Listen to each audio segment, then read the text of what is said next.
Uh, is this thing working? Is this thing on? God, camera on this thing is terrible.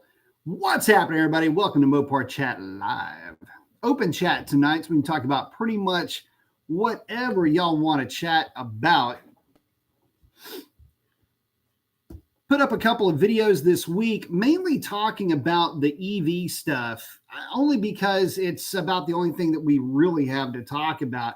And if we're being honest, it's the only thing that's really in the news right now from any of these other manufacturers. So far as I can tell, the C8 Corvette Z06 is kind of going over. I don't know. It's kind of like a fart in a hard breeze. I mean, people love the look of it. They love the thought of it. The idea of it, I guess, sounded pretty good. What until they found out how much that thing even cost. And I got to be honest with you guys. I mean, this is one of those situations where, and I hate to say it, but the C8 Z06 does absolutely nothing for me. What with Alex Pikes putting Corvettes together with mild turbo kits that will decimate that thing. And it's basically the same car, isn't it? So anyway, but the point that I'm getting to, and I hate being the guy that drops but it's $180,000 or $170,000. So anyway, there's nothing there to talk about. Ford, I don't know. Is the new Mustang going to be a 450 horse? What's the dark horse going to be? I don't know. Anyway, that's really it. So what am I up to? So running a little bit late, getting on the live tonight, about 30 minutes later than I wanted to. I was going to try to get on at 9 o'clock. But had Little Miss Chandelier out, and actually right now I am going over the data log from that run. Basically did a couple of passes with the car, just to do some high load, high RPM data acquisition, if you will. Anyway, just taking a look at data, looking at fuel quality too. I'm trying to keep gas circulating through that car, trying to get her ready for January and February when we really start running into some boost weather. Everything on the data log, I'm actually looking at it now. I don't have screen sharing, but at least not for the way this thing works.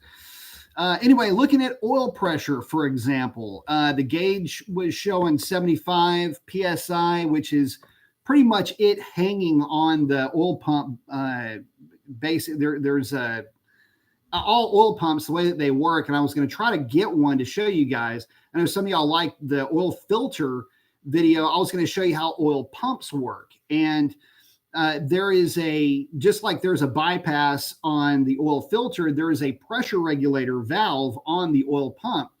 And at a certain oil pressure, that will start to open, and it only allows so much pressure to run through the oiling system.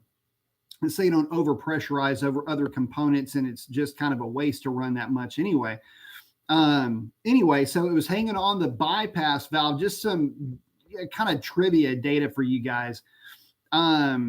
If we are talking about, let me get back over here to oil pressure. If you ever wondered what that number is, like what's the oil pressure when we're wide open with these things? This is Hellcat specific, by the way, but all oil pumps work in the same manner. Where's mine? It's because it's up here. Let's see. After pretty much you're hanging the thing on that bypass at 75 PSI. So on my gauge in the car, it was showing 75. On the data log, it would show as high as 76 and change. And it just basically hung there for any RPM above 5,000 RPM. So basically 5,000 RPM in the Hemis with that oil pump is when it starts to hang on that bypass. So kind of an interesting fact there for you guys. But let me check in with y'all real quick. Let me get back into the live, make sure I am not missing. Oh, we got some folks already in. Sean's in, saying, what's up, B? What's up, Sean? Sovereign's in, mods on the job. Chuck's in. What's up, Chuck? No Average RT saying, what's up, B? What's up, Noab? Rowboat's in. Evening, sir. Evening, Rowboat. Crypto Chat is in with the flex. Chuck is, he's got the emoji. Cool. Marco is saying, order my i4 Turbo. Nice. Some are saying hit that like button. So yeah, just kind of getting back to it though. Like I say, I was data logging the car. That's what I'm doing in the background. Wanted to give you guys some trivia questions. Like at what RPM does the oil pump bypass open up? Well, on my car and on all of them really, with the Hellcat oil pump, it's at about 5,000 RPM. Peak oil pressure will hang at 75 PSI. It's kind of the target number. This one was at about 76 for the most part. Let's see. Yeah, she's healthy. She's definitely healthy. Water temp didn't really go up on that hit. That was really only like a 70 to 140 hit. So it goes by really fast. It doesn't ever really go up. Let's see. What else is in here? I'm trying to find some fun things that I will data log that, might be of interest, really. Fuel. Let's see. Fuel pressure looks good all the way across the board at 80 PSI. Command 78.8, so it's showing 80 PSI across the board. So for you guys that are going to the drag strip a lot, this is actually something that you do need to know.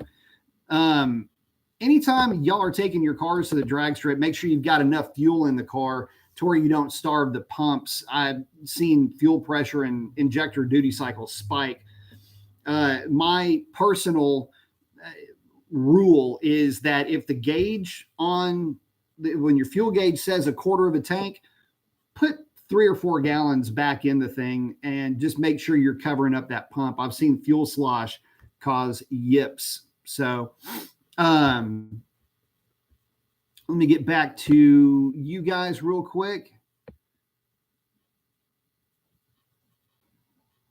Oh, Marco's already working on the truck. Got the V6 fan thermostat already lowered and muffler delete. Hell yeah. Good job, Marco. I like it. The classics are nice to work on. Raging Bull saying, what up, Professor B? What is up, Raging? Robert saying, quick question. You still recommend a drive shaft upgrade on a 21 717 auto drag racing on a prep surface? No, not really. Not for the later cars.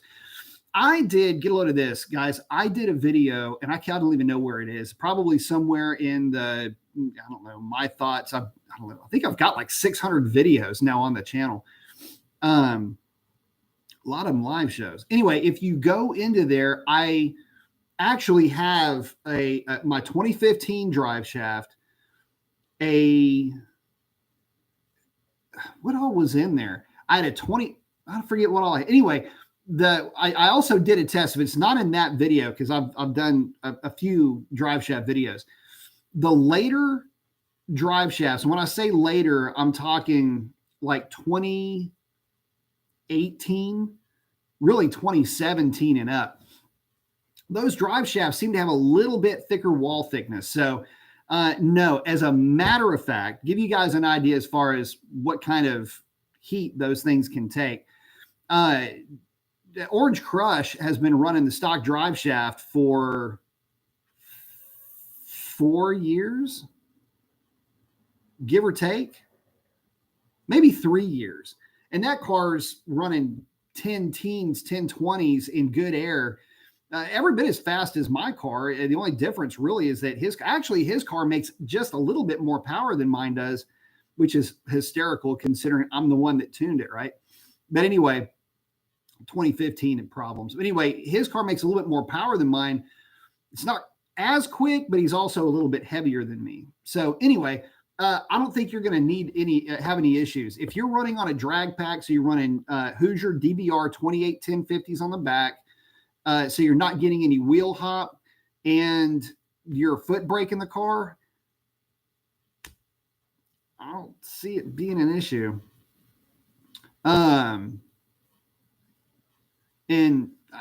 It's pretty easy to say that it's not going to hurt your car, especially if you are, again, not experiencing wheel hop or running into any issues.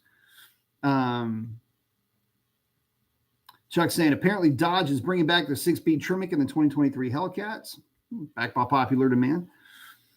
Big Chillin saying, stock Hellcat 717, 60 foot. So a stock Hellcat, I'm going to say on a drag pack setup, because I can't speak to a drag radial and I can't speak to track prep. So I'm going to kind of even all of that out. I want to say we were hitting 162 is the number that comes up as like an average kind of a go-to number for that car. There might have been some 159s in there somewhere with the stock gear, but I don't remember exactly. But I know that 162 was kind of an easy number to fall back on. When I put the 309 gear in the car, 158 with really nothing else done to the car, with only the gear, with no tune to support it, which, I didn't really do anything to the tune. I wanted to see what the gear did. Went from 62 to 57, right in there. So it improved the 60 foot, and on the back half of the track, it picked up a couple of miles an hour. But that should give you an idea. Hopefully that'll help you out. Let's see. The stock Hellcats, or the 717s, are a lot of fun. That's a car that on a drag pack, even with so-so track prep, they'll with a stock gear, man, they hook every single time. They're a lot of fun. And you're not giving up a lot. A lot of guys would tell you, oh, you need to put a 309 gear in the car. So we all put 309 gears in our cars early on. I mean, we were real early adopters of putting scat pack diffs in our cars. And it was for a couple of reasons. One, back then, Driveshaft failure was kind of a spooky issue for a lot of us. Like, it was a big wives' tale about that. And so putting a 309 in the car at least somewhat helps to pull a little bit of strain off of the drive shaft. But I mean, it's all load and it's all based on time and shock and everything else. And some of the earlier 2015s may have had issues, but I knew so many guys that were running 1070s, 1080s with stock. And I mean, stock Hellcats with drag packs that were running stock drive shafts that had 200-300 passes on those cars that didn't have problems with them. So it was really only when you started getting into modifications that drive shaft would become a weak link. Whoa, hang on a second. Let's see. Bob Smith's in saying, good evening, B. Love the channel. Thank you very much. I have a 2010 5.7 Challenger Auto, 373 gears. Would a torque converter help this car? Has a 392 cam and headers. Well, a torque converter always helps. And a 2010, that's going to be a NAG1 transmission. Yeah, I think Circle D is the kind of go-to for that setup. I believe it's a 3,200 RPM stall. It would definitely help it. So a little bit more cam that's in it. Yeah, that cam's not really all that aggressive. Even for a 5.7, it's not as aggressive as the aftermarket cams are, but it's still a good cam upgrade. The only thing so the newer converters are actually pretty good about not being too spongy, I guess is the right term. I would say that I wouldn't get overly aggressive, just like a 3,200, 3,400 lockup. From I think the guys were moving towards Circle D for that setup, and we're having some pretty good success with them. And they're street friendly still too. And actually for the truck guys, the guys that race, there's I can't remember if it's Pro Billet, Circle D, or somebody's. Anyway, it's actually a 4,200 RPM, and that converter is nasty out of the hole. But I mean, if you're on a drag pack and you're at a drag strip, then it matters. If you're on the street, then I don't know. If it's street only, I'd be a little bit hesitant to throw a converter in it, even with that cam.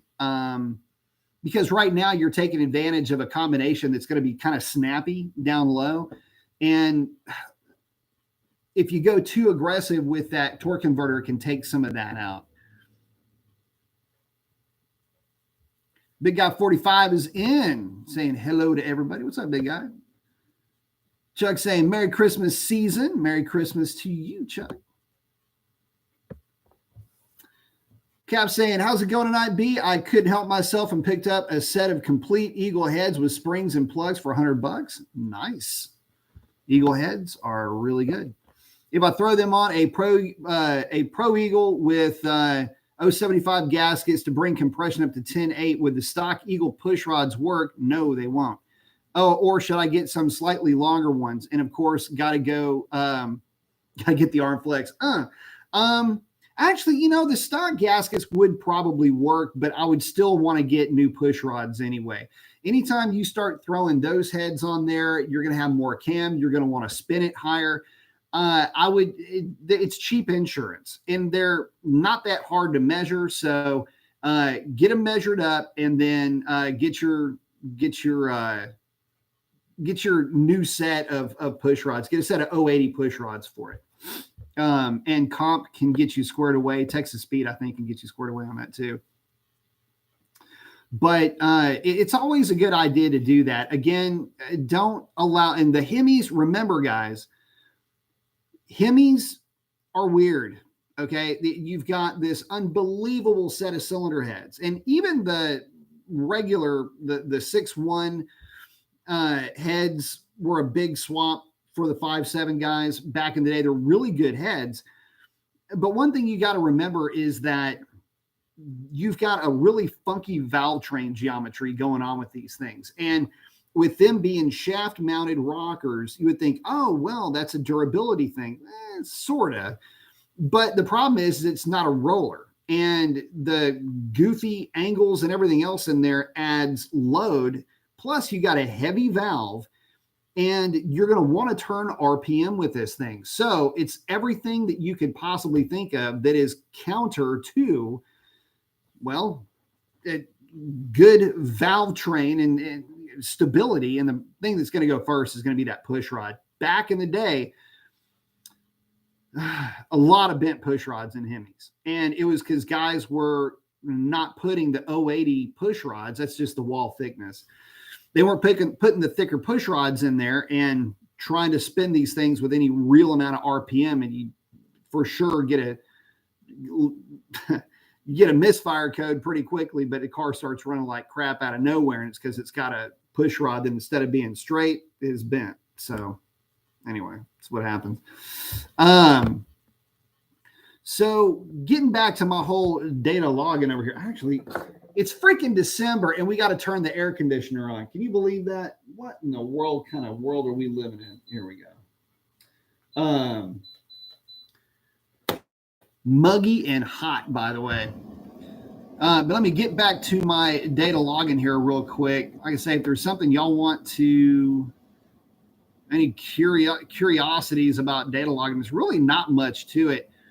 Most of the time, oh, by the way, it's making about 11.5 pounds of boost, but it's real humid, and that is what the intake manifold absolute pressure, basically 180 kPa.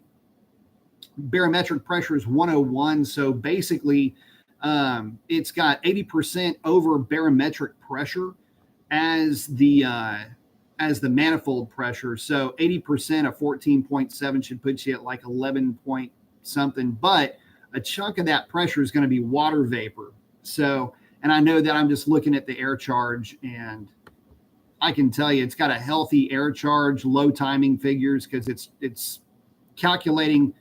It thinks that more air is coming in than really is. In fact, you have to look at air charge as, if you're going through a data log, air charge is a measurement of the amount of atmosphere that's coming into the engine. It's not how much air is coming in. So let me kind of break it down to you like this. Let's say, for example, you're in, Canada, and your barometric pressure is 100, which is kind of the standard barometric pressure, 29.92 inches of mercury. And your relative humidity is 30%. Well, your air charge may show lower than what I would show at the same temperature the same barometric pressure, but with 50% humidity. I would actually show a higher air charge because water, the way that these things measure air, water is heavier than air. So that's where you get these kind of weird things where, and because your tune is based on air charge, which should really read atmosphere charge, you're bringing in everything that's in the atmosphere into the engine, including the water vapor. So it's really not air that you're looking at. But anyway, kind of a tuning, like how to read a tune. So what you guys can't see, and I just don't have the ability to show. Oh, hey, Chuck, thank you very much.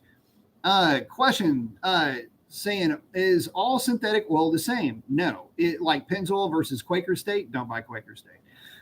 Or will one brand work better on my 2021 Scat? Also, diff fluid, same question. So I'll tell you what, I will send you, because I think I still have your email. If not, send me an email tonight, Chuck. I'm going to send you a file that I put together that is a continuation of my oil file. And what I did, guys, is I took a lot of different oils from Mobil 1, Pennzoil, Castrol, Lucas, Amsoil, and the list goes on and on. And I took a look at everything that has to do with these oils, and I did it for 0-20. Well, I did it for 20 weight variants, 30 weight variants, and 40 weight variants. And what I did is I took it's mainly a comparison of viscosity at 40 degrees Celsius, viscosity at 100 degrees Celsius, and viscosity index. Now, what does all that stuff mean? Well, it's just ways that oil is measured in terms of viscosity. You have to have benchmark temperatures to compare them to. So 40 degrees Celsius is roughly 100 degrees Fahrenheit. So the car's warming up, but it's not really warmed up yet. And then 100 degrees Celsius, 212 degrees Fahrenheit is the boiling point of water, which is a very common temperature for cars to run with factory thermostats. And so I took a look at that, and then I included the viscosity index. Now, the viscosity index is a bit of I'm not going to call it a fictitious number, but it is an indicator type of a number. It doesn't mean something specific. Well, let me just walk you through how it works, and you'll know what I mean. So if a viscosity index is something like 120, it's going to give you kind of a good idea as far as what kind of base oils are being used in that particular product. The higher the viscosity index, the better. Now, what does that mean? Well, I will draw you a picture and I will illustrate it for you because it's a lot easier for me to do it that way. So we are going to assume that this is just for generic purposes.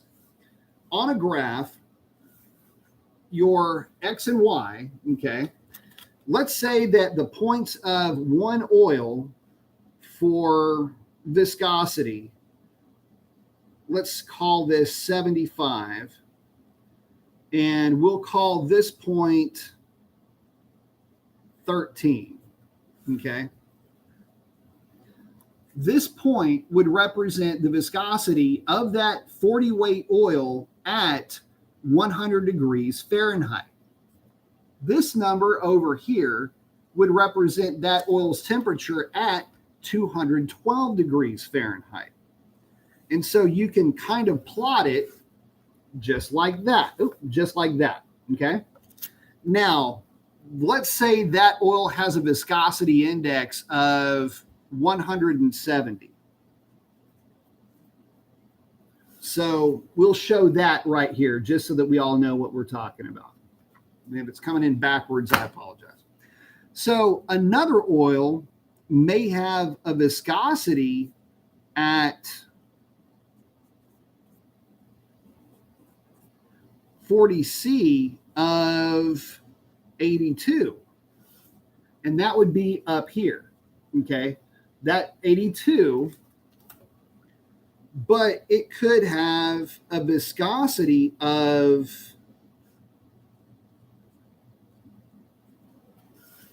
12.5 way out here at 212 degrees Fahrenheit or 100 degrees Celsius, which means that if you graph that, try to do this where it doesn't look like complete ass.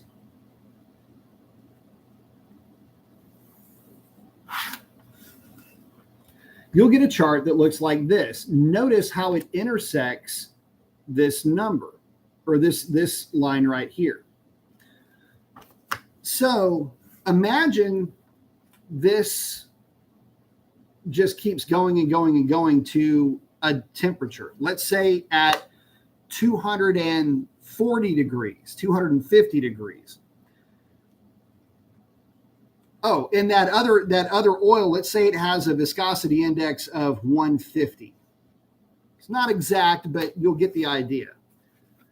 So what that means is the oil with the higher viscosity index, as the temperature goes up, it can maintain its viscosity, where the other one, it's going to start higher, but it can't maintain its viscosity as well as the heat goes up. So very shorthand explanation of how it works, but I think that's really all you need to know about viscosity index.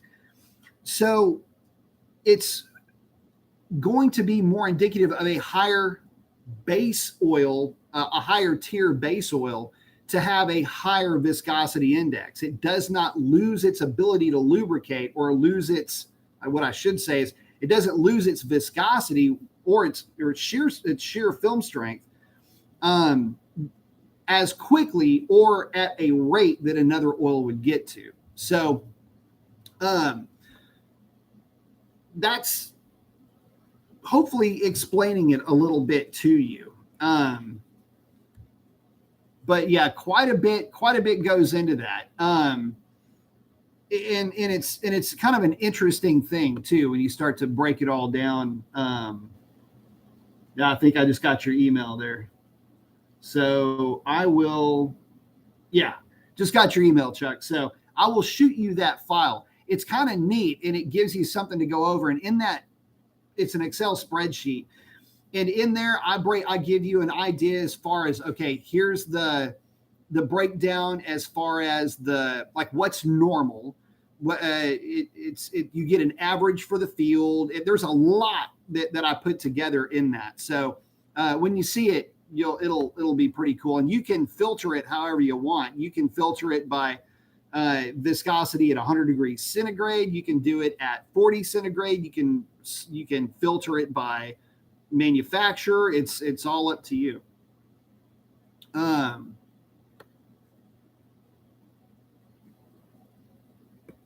Robo's asking, besides the tire, what upgrade would you recommend first before heading to the drag strip? 717 auto, not looking for power upgrades, more for suspension and weight. It's a driver as well, so a daily. You know what, man? I will say this. Aside from a tire, which obviously is for reasons, safety more than anything else. I mean, just bring you some hot dog money, man. I mean, you really don't have to do anything to it.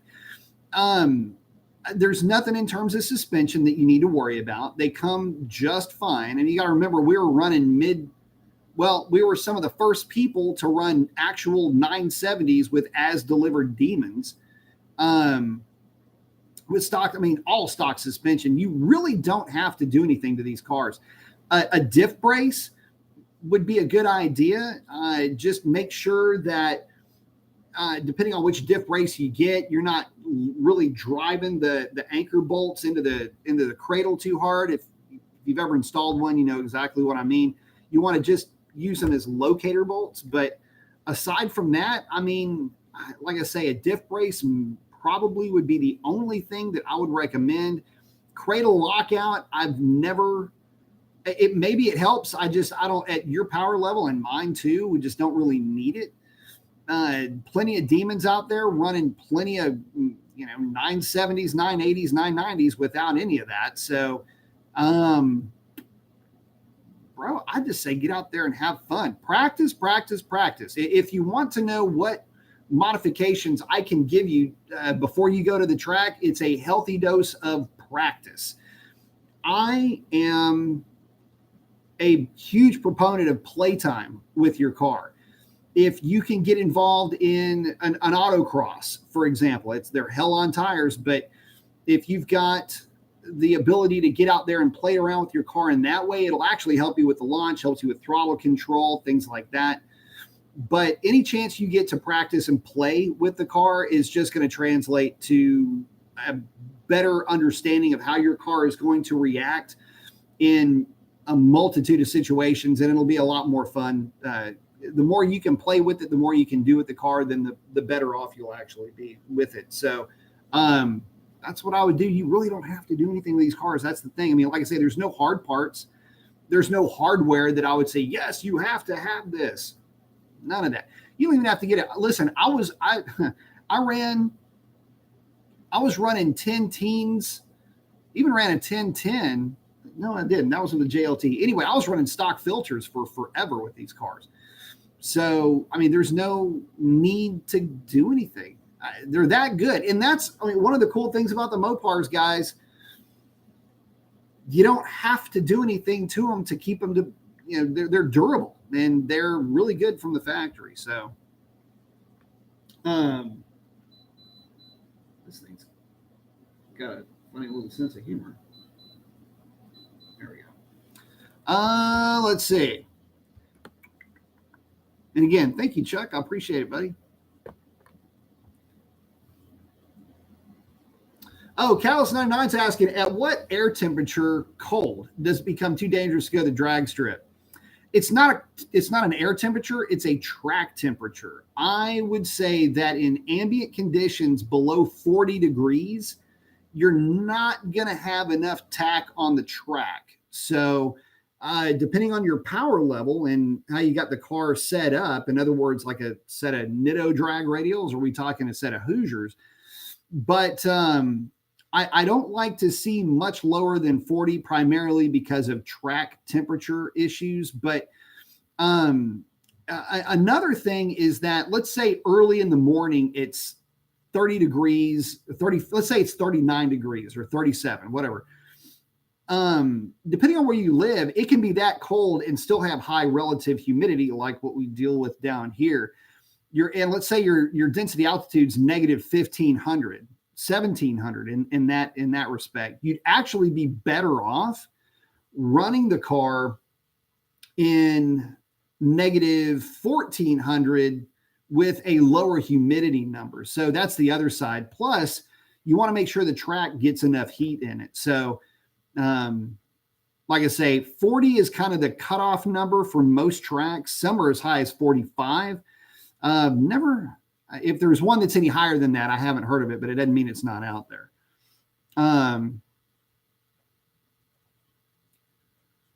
Alberta's asking, hey, B, how do we prevent critters from getting into your car while it is in storage? So there's a few ways to do it.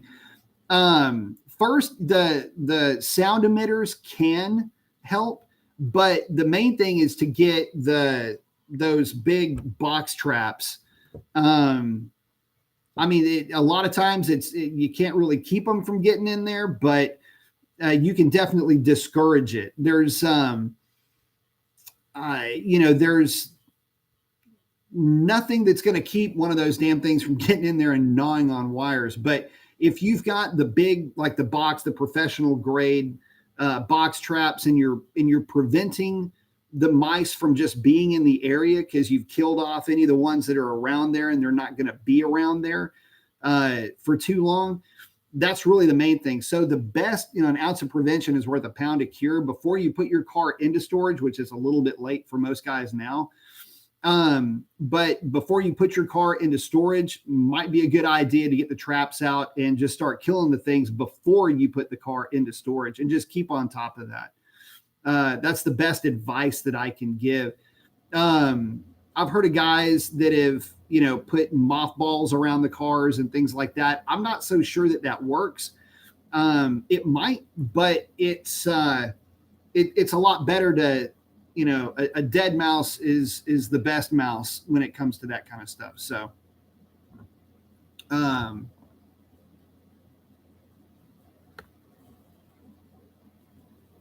Let's see. Via Rockers in. What's up, man? Say, hey, good evening, everybody. How are you, sir? Doing well.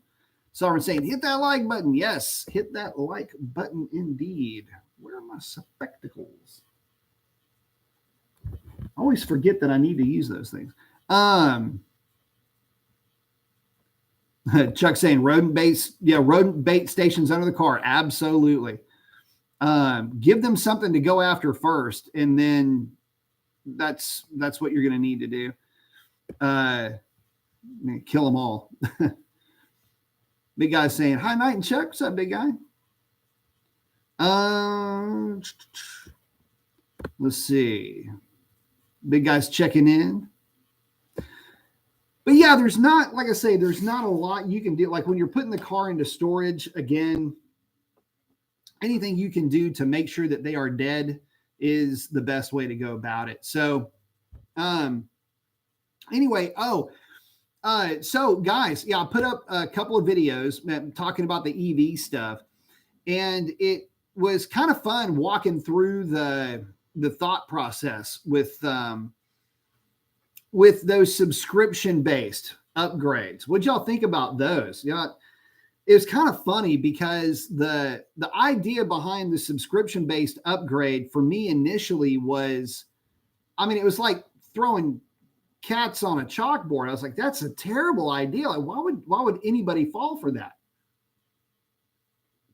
And this part of the chat, I was kind of walking in lockstep, you know, reviewing some of the videos that I put out, but some of the, I mean, I was right there with you guys. Like, this is messed up. How do you even account for these things?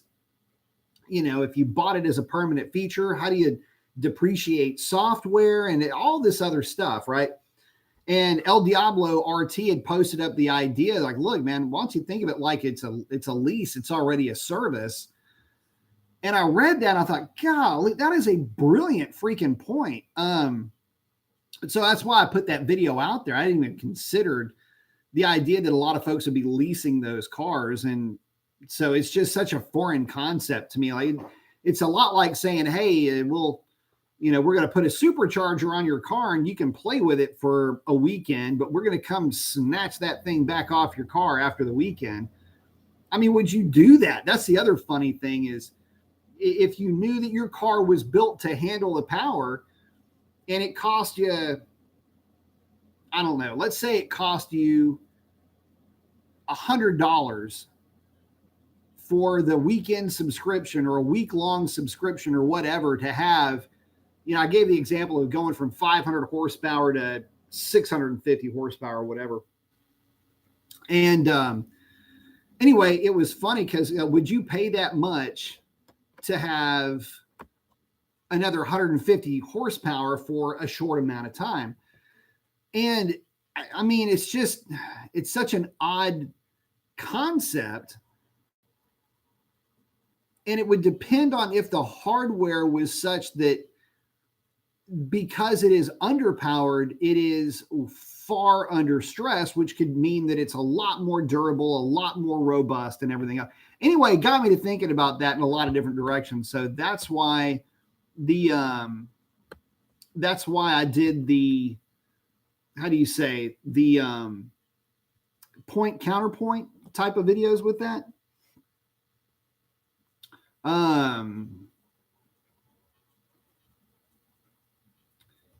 Let's see.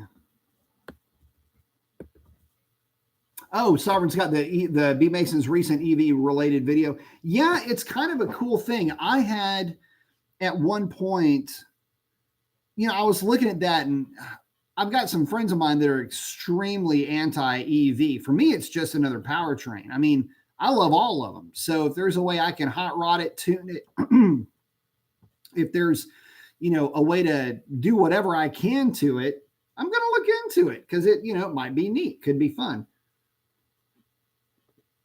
But I do have some friends that are very anti that stuff. Oh, got a viewer from Japan. Don't know how to read the rest of it, but AKB says, I'm Japanese. Sorry for the suddenness. Well, welcome on in. Good to have you. So getting back to the data logging, like I say, unfortunately, I can't share this screen. I'd love to show it to you, but it's just going over typical data points on that car. And what I'm looking to do when I'm going through these data logs, I'm dissecting every little aspect of the car. I'm looking at knock sensor voltage, not just knock retard, which will give me an idea for what kind of quality fuel that I'm running. And it's kind of interesting when you start to dive into some of the fueling and everything else when it comes to these cars. It's pretty easy to get into one of these things and then forget, like you're going, oh man, I need to remember to look at oil pressure. I need to remember to look at fuel pressure, as a matter of fact, just to give you guys a heads up. Again, I'll go over the fuel pressure. It was hanging at, commanded is 78.8, and it was hanging at 80 psi, 79.9, 79, 80.1. So, everything looks good. She's a happy, healthy Hemi. Everything looks great. And like I say, just kind of nut and bolting the car. Ambient air temperature, by the way, 70 degrees. Cat temp. Let's see what catalytic converter temperature. Actually, not that bad. Not that bad. But it would have gone into deep cat over temp had this been a factory tune. And I mean deep. Anyway, check back in with you guys. Cap saying, I agree. I like the EV option. Might be looking into one in the next few years if I need a new car then. And I'm going to be doing, so that reminds me, guys, I'm going to be putting together a video. And that video, it's going to be kind of in lockstep with some of the EV videos that I've been putting out lately. And it's basically going to go like this. Would you buy an EV? Now, I've put out the point for the subscription-based upgrades. So you like them or not, but it's something that you can do with the EVs a lot more easily and a lot more safely, and in a way that will be warrantable in a way that you can't with an internal combustion engine. So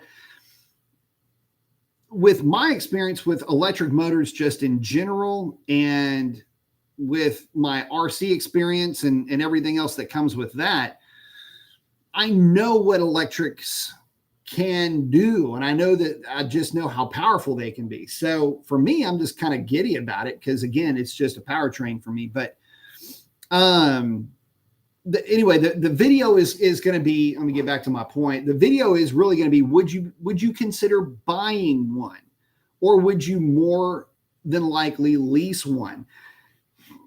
The funny thing is with EVs, a lot of guys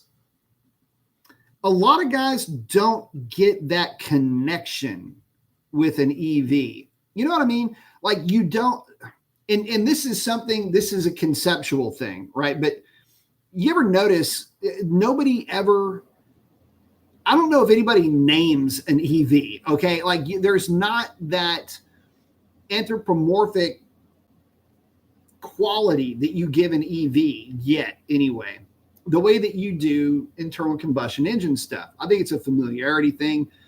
And there's a relatability that comes with an internal combustion. We breathe, the car breathes. You have food that you feed it, which is the gas. You have an exhaust, just like people do. It's easy to create a relationship with something that kind of is a breathing, eating entity, right?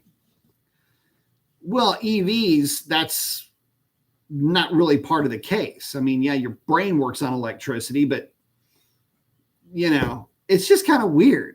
So anyway, man, I'm getting way off point really easily too. The point is, would you own one?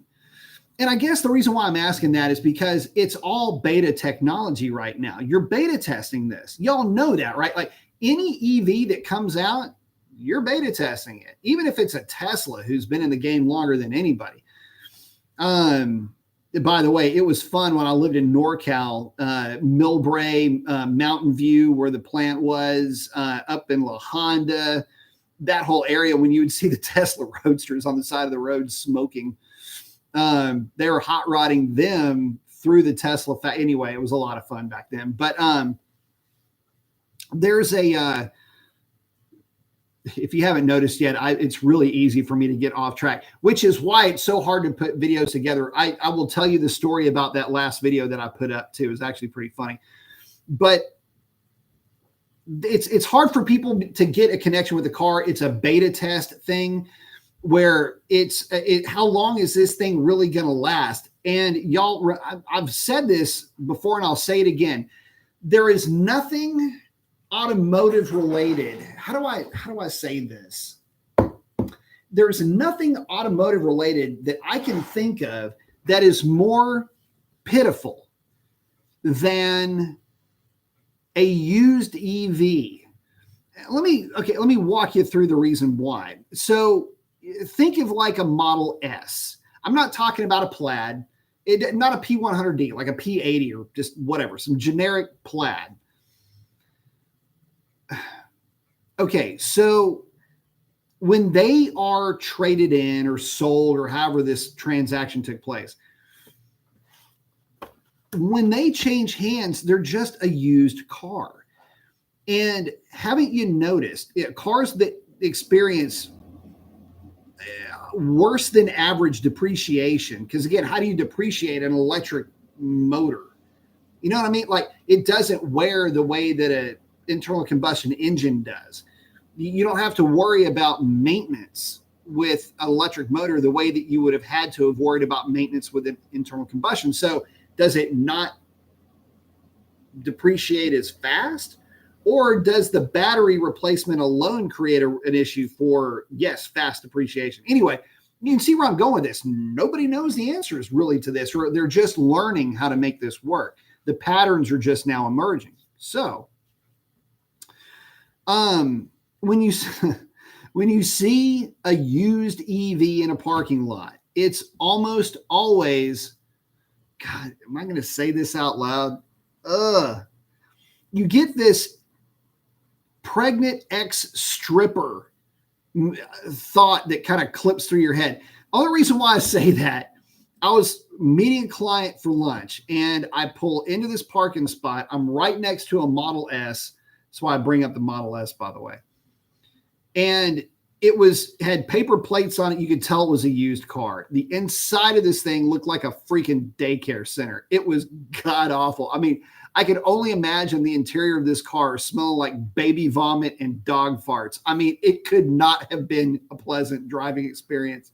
There's shit all over the place. And you just happen to look over, right? Like I'm backing into the parking spot. I'm looking at this. And it's just one of these things where you're seeing this and you're going, my God, like this was somebody's dope ass car at some point. Like this whip was somebody's shit, right? But now it's just got to be the generic conveyance for some chick that made some bad decisions. Somebody bought her this shit box to get her freaking crotch fruit around town in. And it's like, this is what you got to, it's just, you know, that you can tell something stinks by looking at it. You know, the inside of this car smelled, right? So anyway, that's the impression that I get. Like somebody's still trying to keep up appearances, but they got a lot of reasons why they shouldn't be trying that.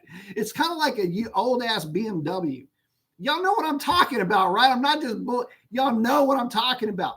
So it's like that, or Benz is one thing, but a Mercedes, man, you know that bitch made some bad decisions.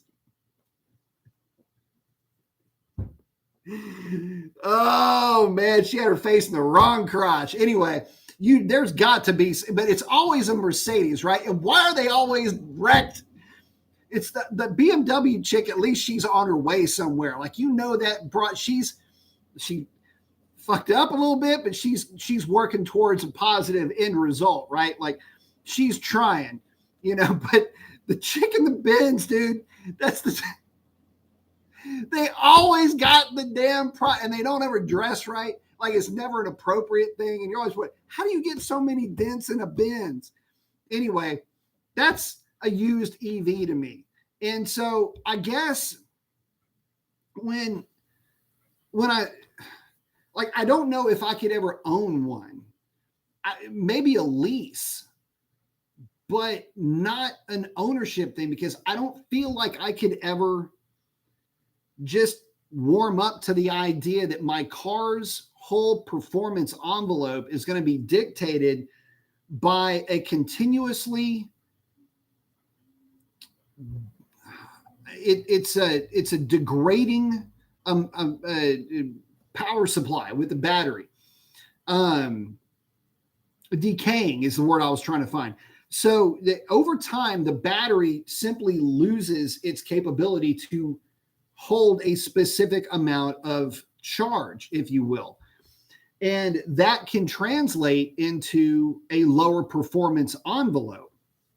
So at some point, the thing is going to have to be, talking about the battery pack, is going to have to be removed and then replaced. And it ain't like it's cheap. I don't know at what point performance is so deteriorated that you have to get a new battery and you lose ET and you lose quarter mile prowess with this thing. But I know for a fact that's part of life with one of those things. And if you're dealing with that, I mean, there's nothing you can do. Internal combustion engines, you can maintain them. And if you maintain an internal combustion engine, you run the living hell out of that thing and it still performs like it's new. Well, the electric motors will still do that, but the battery packs won't. So it is like a built-in engineered, although it's not really engineered obsolescence, it kind of is. So, and then there's one other thing, and y'all call me crazy, okay? But these batteries are not lithium ferrous batteries. They're lithium ion batteries, a little bit different technology. And for you guys that know what I'm talking about, a lithium ferrous is the lithium battery that you'll find as your battery in your car. It'd be the lightweight battery that would replace your lead acid battery. And they're extremely stable, but they're significantly more expensive to make. Whereas any of the lithium ion variants, they've got one twitchy little issue, and that is that with any significant damage, they can kind of catch on fire. And the other issue is that when they do catch on fire, it's not like you're just going to put it out like a normal, like your barbecue pit went nuts. It doesn't really work like that. So anyway, I guess what I'm trying to say is, I don't know if I trust them from a safety point of view. It just gives me a little bit of the creeps when I think of what has happened to some of these cars where they, spontaneously combust. It's like, oh my God, I don't really need that threat. And I don't know if it's a situation where the battery was worn to the point where it started having problems. I don't know. It's just, it's another thing to be somewhat concerned about. It's a thing that you don't have to worry about with internal combustion engines, obviously. So there's that. Someone saying used EV equals vintage bicycle. Chuck saying ex-crack whore living off her hubby's child support. Yeah, I don't know, man. You see them, and if you know the type, then you know what I'm talking about. Chuck, the emoji. Patrick saying, good evening, Mr. Mason. In your opinion, with the subscription service car companies having that much control of the software, is it possible that third party hack the car and shut it off? They can do that to your car now, man. They can absolutely do that if they so choose. So, but it's, I don't know. I suppose they definitely could, a lot easier with that type of a setup, though. Patrick saying, or a third party locking out the computer of the car and holding it for ransom. That would be tougher to do, mainly because there wouldn't be enough money in ransoming the car in that respect. You would have to be able to do it from a very broad to certain software that that was weird. As I started talking about that, I lost connection.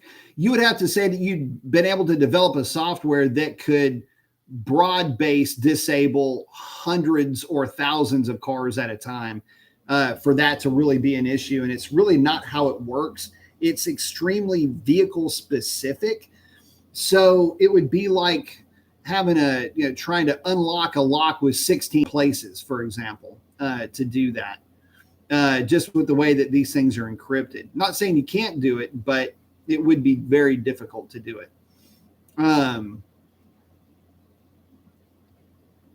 SRT saying wheel clamps and a pit bull in the back seat. That's definitely one way to do it, no doubt. It'd keep me out of there, that's for sure. And you know, it's that's another thing too. I mean, lots of folks concerned about these cars getting stolen. Yeah, I don't know what to do about that. There's a couple of things that you can do just in general, but I'm not sure what. And this is the weird thing. I don't know, and I need to find out. In fact, I've got to go by my dealership on Monday. But I don't believe that the new cars have the lockouts where you can not make keys for the car the way that there's the new security protocol for some of the older cars. I don't think they have that. I think it's why people are still able to rip those cars off fairly easily. There's a few things you can do to slow down a thief, but in this day and age, just like it was back in the day, I mean, you could do some things to a car like Sierra, for example. You can do a lot of stuff to that truck to make it really difficult to steal. But if somebody is into stealing cars, they'll recognize that stuff just like that. And if you say, well, what about a kill switch? What about a kill switch? Guys, you know how simple it would be to defeat the kill switch. I mean, they only go in one way necessarily. I mean, there's other ways you can do this, but if a thief recognizes a kill switch, there's only a couple of ways that kill switch is going to be wired in, and all that thief will do is undo your kill switch at the source. So you've got to be real creative with how you wire your kill switch in. Don't make it obvious, because if you do, and that thief has the tools on him to do it, he'll get around that kill switch in about a third of the time it took you to put that thing together. So it's kind of crazy how it works like that. But let's see. I'll make sure I'm not skipping anybody over here. How's the connection tonight, guys? Is it any good? I know we just had it kind of flake out there for a minute. I want to make sure if anybody's got questions, I've got answers for them. This is usually about the part in the chat where somebody will throw in questions about camshafts and exhausts and things like that. So Chuck's saying, sounds good. Video is good. Very good.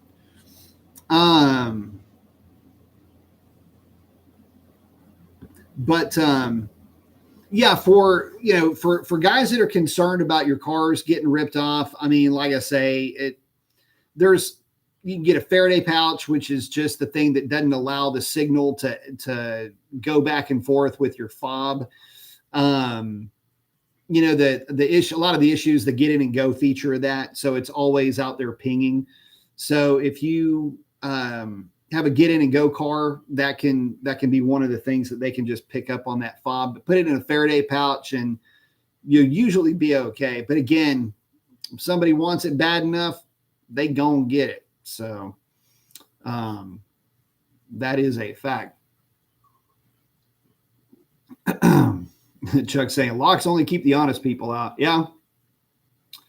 That is the truth. Let me get back into this data log here. I'll start rattling off just some kind of miscellaneous stuff here. Let's see. Let me get back over here.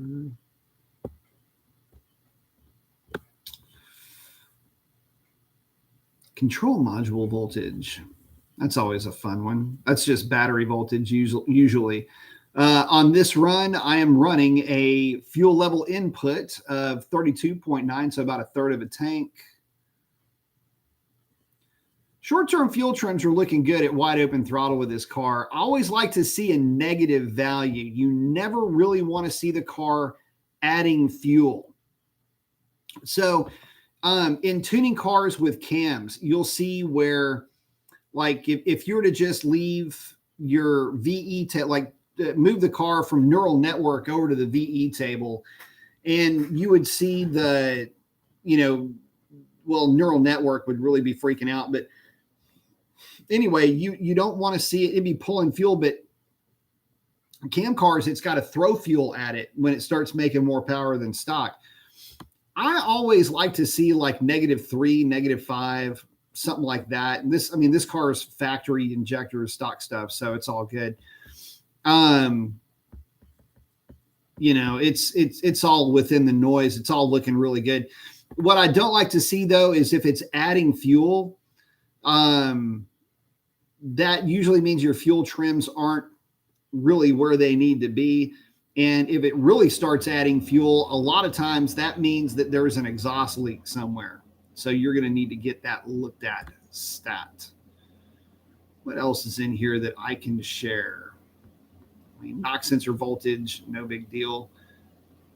This car has always been really good. But I tell you what, Orange Crush, I didn't do anything to his knock sensor voltage, and his car's as happy as could possibly be. This car, she's a little bit cranky, a little bit noisy.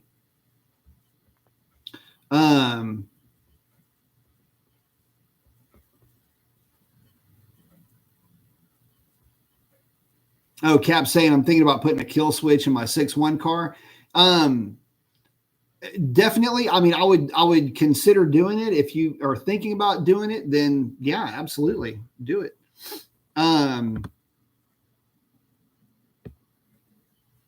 Chuck saying, luckily I live in Deliverance Land.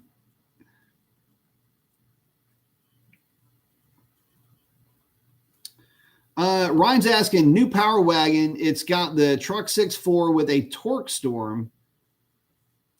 What would you expect conservative? As far as power goes, it's going to be so the Power Wagon's got extremely heavy wheels and tires, so it's not going to show a real attractive number to the rear wheels, but something like that. The 6.4 is not a horsepower engine in the trucks. It's really more with that cam profile. It's got a great intake manifold though. Damn, that intake manifold, it didn't make a ton of power with it. It's just the cam is a bit neutered. But you would look at like 440-ish to the rear wheels. Even with the big tires on it, you still might be able to drag 440 out of it on an eddy current dyno, maybe 450, 460 on a dyno jet on the high end.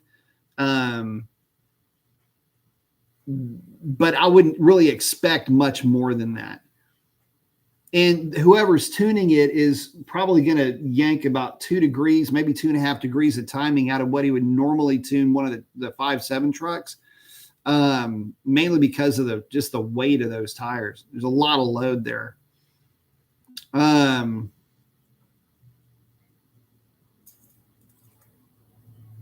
Robot's asking, on my 21 with 50-degree ambient, would it be normal for the supercharger coolant to be in the 40-degree range? Not really. My 16 would never be that cool. No, not for the low temperature radiator. Your LTR coolant would that would be really low in the 40-degree range. Oh, Ryan's asking torque wise, it'd be about the same. Horsepower and torque are usually right in line with each other on those. once you put a supercharger on them. I think they're rated, what are they rated? 410 horse and 450 torque. So you could probably look to see like around rated power numbers, like 470 maybe to the rear wheels. But I would keep it conservative, 6 pounds of boost, something like that. Smoking saying, howdy B, I'm getting in late. I see Dodge put the M6 back in the Hellcat. Yep, Dodge is all over the map. It's like they don't know what they're doing. They don't. It's not like they don't. They don't. But they know they don't. This is the thing. It's not like they're clueless and just marching on with no fear. They know that they're screwing up. And they know that they pissed off their base. I mean, Kaniskas has said that on more than one occasion. So we'll just have to see what ends up coming from all of that. It's kind of a strange existence right now with those guys. And I don't know really what to expect. It's like, it's what's weird. What's weird is that when you have, it's like they're not car culture people. They're car people because they're in the car industry. But you can work in an industry and that industry isn't your passion or your hobby. I mean, you know this. You got to car dealerships and talk to the people working there. A lot of times they're not car guys. Like they're not into this stuff. So, it's kind of like that, so it's like that in the marketing side too. That's why you get some of these weird, like the sticker packages that no automobile enthusiast, no somebody that's this is their lifestyle would have looked at that and said, yeah, that's a good idea. Nobody would have signed off on that. I'd be like, that's stupid. Like, I think you get your ass kicked for that. Like, that's bad, terrible idea. But they're also business, they're corporate business trained, and corporate business is a weird thing, man. Got to tell you. So anyway, Sovereign saying, it looks like Racer X dropped a video about the manual returning. Yeah, I think he did. Chuck saying, okay, B, hope my small contribution will help. Always does, my friend. Thank you so much for that. Time for bed. Muzzleloader season's coming up. Nice. Already got his trophy during rifle season. Later, have a good one, bud. Nice. Chuck saying, my hate for EVs is growing by the day. I can understand that completely. I don't know if I would call myself in the hate camp, but the problem that I have with EVs right now, man, how do I explain this and still come off as objective? So, because I'm not 100% objective, the EVs are not performing in terms of range. They're not performing as well as they are advertised. And I'm not sure that there is a realistic way to get the miles per gallon out of an EV yet. Back in the day, it was not uncommon for cars to get 10, 12% less than what their window sticker would say the fuel, miles per gallon fuel mileage would be. It's 10 to 12 or more, by the way. And a lot of that had to do with transmission technology and things like that. But with these EVs, it's a little bit different. I mean, if you got your foot in it all the time, obviously, just like a regular internal combustion engine, rather, in this case, it would not do as well. Well, the thing is, the EV seems to be extremely sensitive to load, and it's every little thing seems to affect the EV more than it does the internal combustion when it comes to actual range. So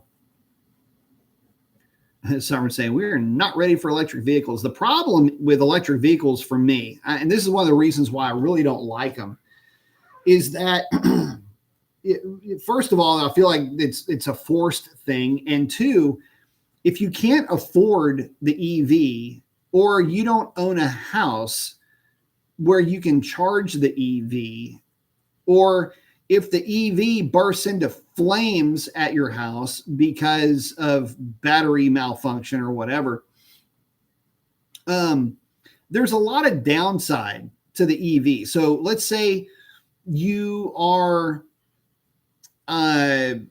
single, living in an apartment.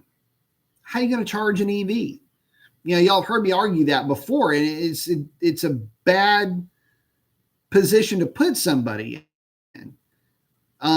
What happens if the plug fails? Well, there's a lot of things that can really screw you up. Who's going to pay for the charging? This is the other thing. So if you take any of these EVs and they're basic, let's say they're at 20% and you fill it up to 100%, that's still going to cost you, say, $15, $18 to charge it. There's a lot of electricity in there. And so that's saying a lot. A lot of folks don't realize that you have to pay for the electricity that goes into that battery. And so just because you don't drive it to the gas station doesn't mean that it doesn't cost you something. And I think that's another thing that really kind of throws a lot of folks off. So there's a lot that comes with it. There's a lot of very confusing details that a lot of people don't take into consideration when it comes to EVs. And there's a lot of elitism that comes with the EV that I really don't like, primarily for folks that they're just trying to get by. They're living paycheck to paycheck. They're trying to get from point A to point B so they can go to their job, have a life, enjoy themselves, and do their own thing. That an EV just ain't in the cards from a convenience standpoint. So, that's, again, kind of one of the weird points to this. Let's see. Cap's asking, how would I wire in a kill switch? I think I've seen it can be done by putting one of the wires behind the push start button. That's one of the ways you can do it. I've actually been meaning to do it, but keep putting it off. The thing is that if a thief, if you put it in the push button, the second that the thief gets in the thing and gets access to the car, the thief goes to hit the button and it doesn't start, he's going to know that it's got a kill switch on it. He's not even going to go looking for the thing. If he hits the button and nothing happens, he's going to tear the freaking bezel right off the front, or the trim right off of that thing, going to reach in there, grab the harness. He's going to see the kill switch is wired. And what he'll do is he will just take and push those two wires together physically, depending on how you have it wired in there, and hit the button and fire the car up.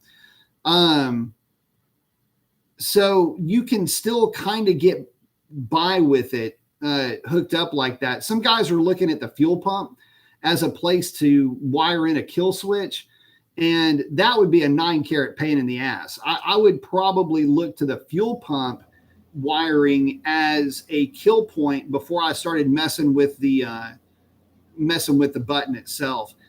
Nothing's going to keep you from putting two of them in the car, though.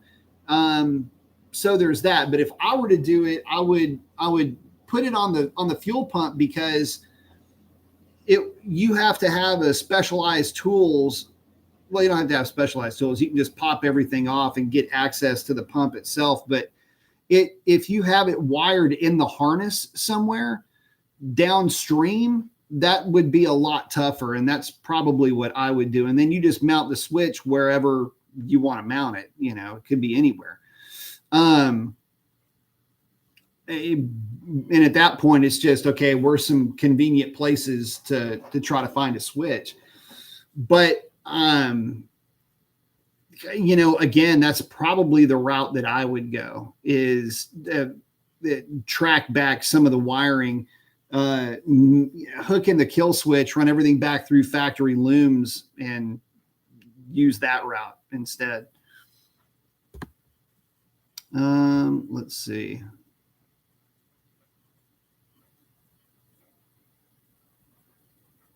Oh, Smoking saying he wouldn't hate the EVs if they weren't trying to push it so hard. Yeah, don't smug me into an EV. Like I said, for a lot of people, it doesn't make sense. It's not a convenience. In fact, it's an inconvenience. So I'm saying you have a 20-year-old Toyota that still runs. 20-year-old EV is scrap metal. Yeah, I get it, man. J392, they need lifetime batteries. That's the thing. Batteries don't work like that though. Chuck saying, I know several people with EVs that their power bills have gone up significantly for show. Yeah, that's one of the things. I mean, you figure, okay, so every day, let's say your EV has a 0 to max range of, let's be generous and call it 400 miles. And it costs you $20 to fill her up. Okay. Well, it's conceivable that the type of driving that you do, and that's 400 being extremely, extremely liberal with that 400 number. But let's say that it costs you $20 to fill her up with a 400 mile range. If you are putting an adjusted, 100 miles on that thing per day, because depending on how you drive it, let's just call it 100 miles worth of range, is depleted out of that thing every time you drive it. Or let's say it's 75 miles per day, and you're going to split this up over a 5-day work week only. Then during your work week, and it's $20, you're still going to be paying $3, $4, $5 minimum a day just to top the thing off. And I don't know how well those batteries that are in that thing take to just regular topping of them off. So, you start to look at it. Okay, well, it was $4 a day. Well, it wasn't really, because when you start to break it down, is the range reality going to start to bite? So is your range at 400 miles really 300 miles? And of that 300 miles, you're still consuming, a decent chunk of that mileage per day. I'm not sure. I mean, I haven't really done the math on this to break it down exactly, but I can tell you that, just from looking at this, it's going to cost you at least, what's a good number? Half of what an internal combustion engine is going to cost you if it's an internal combustion that gets decent enough fuel mileage. And at what point do the costs of ownership of that EV just absolutely walk all over the convenience factor of owning the EV too? Has to be considered. If you can afford the house to put the EV in, where I'm going with that. But at what point does the investment in the EV, well, the internal combustion is a lot cheaper. How long do you have to drive that internal combustion and spend money on gas before you catch up with just the regular price of the EV? Keeping in mind that you still have to spend money on fuel, in this case, electricity, to keep the thing going. It's not like you paid an amount of money and then, okay, all my investment is over, including fueling this damn thing. It doesn't work like that. So, X is in. What's up, man?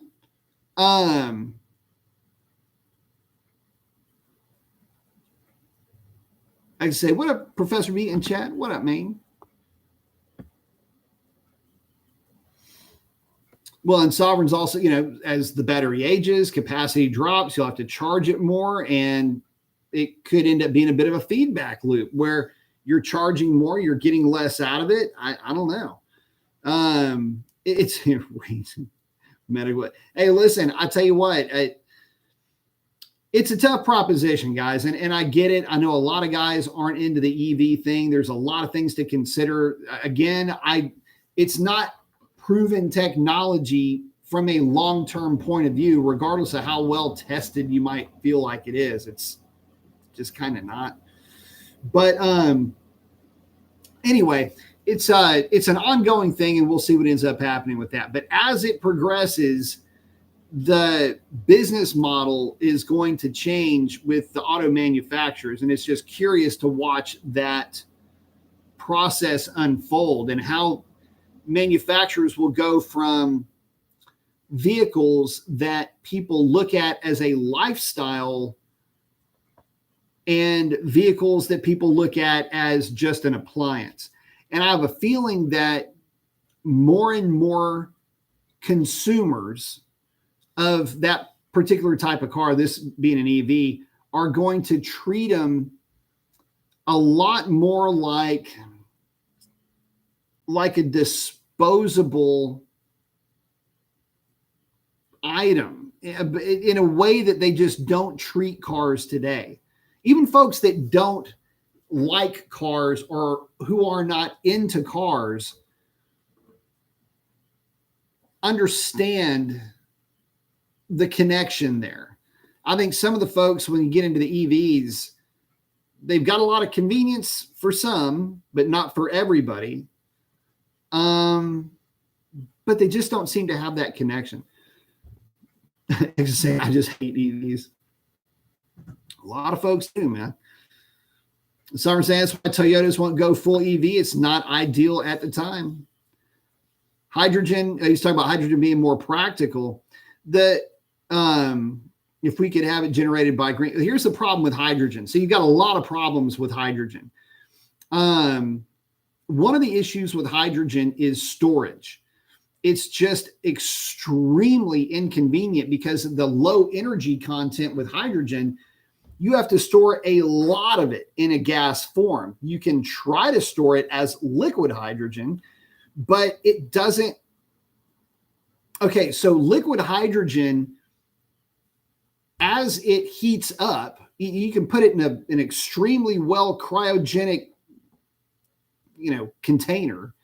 The problem is, though, it will eventually heat up. The container heats up, and the pressure is so high that you'll start to vent the hydrogen. There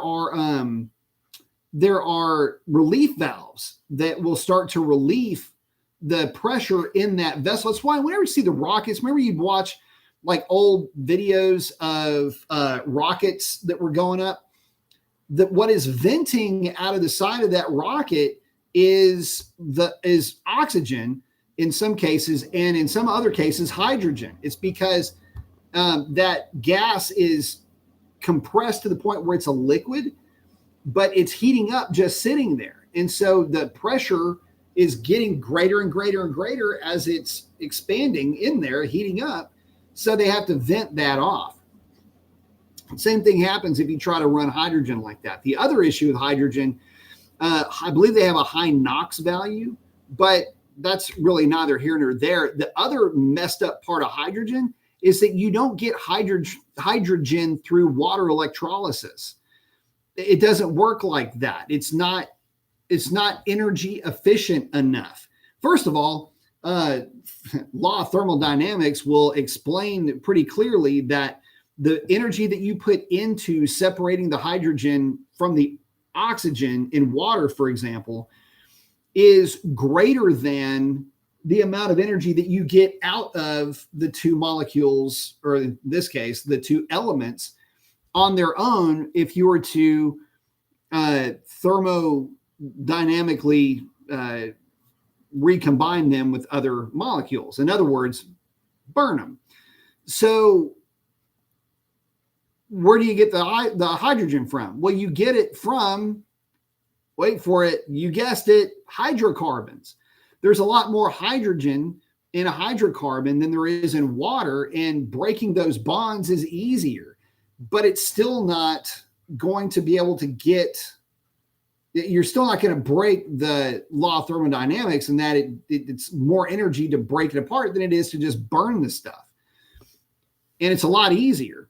So the issue is that it's kind of an odd issue where you have a tank that has to vent or it'll blow up basically, or it'll just start breaking stuff because the pressure gets too great.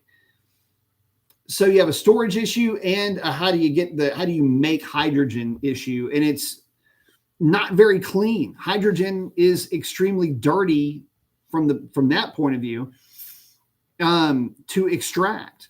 So you're still extracting hydrocarbons to get hydrogen. You're putting a ton of energy into it. So it's not the same. It's not as good. And you're still burning it. But okay, so all burning, for all intents and purposes, burning from a chemical point of view is just oxygenating something. So yes, rust is burnt metal, burnt iron in this case. But that is what burning is. It's oxygenating. So when you think about it, it's easier just to burn the hydrocarbon, cut out all the middlemen, and it's a more efficient release of the energy that's locked inside that little molecule, which is actually kind of a big molecule, but you get what I'm saying.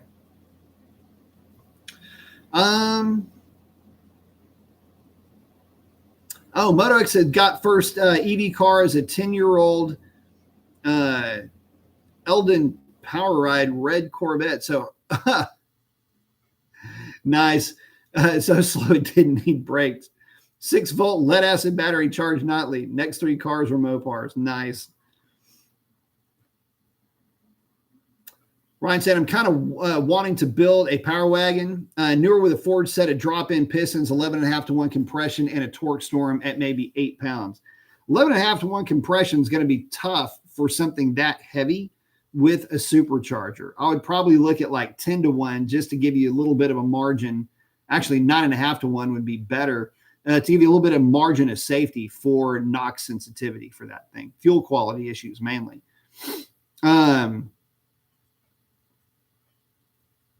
8 pounds. 8 pounds would be okay, I guess. I don't know. I'm thinking really more about the transmission now than anything else. Ryan saying long tubes and ported manifold. Actually, you wouldn't have to port the manifold on that truck with boost. And a good tune, I think that would really it'd be a fun truck, no doubt about it. Just keep boost reasonable. The good thing is that you're running boost. It'll help carry power out on the fun side of the chart. So I'm saying, yeah, the hydrogen tanks are made of carbon fiber. Actually, they're metal surrounded by carbon fiber, but yeah, same thing.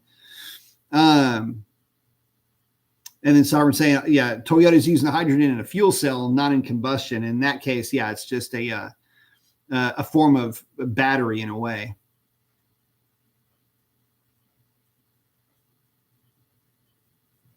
I think Mike was saying the best place to get hydrogen from fossil fuels. Oh yeah, that's what I was saying. Yeah, you actually break down. It's natural gas is what they typically use.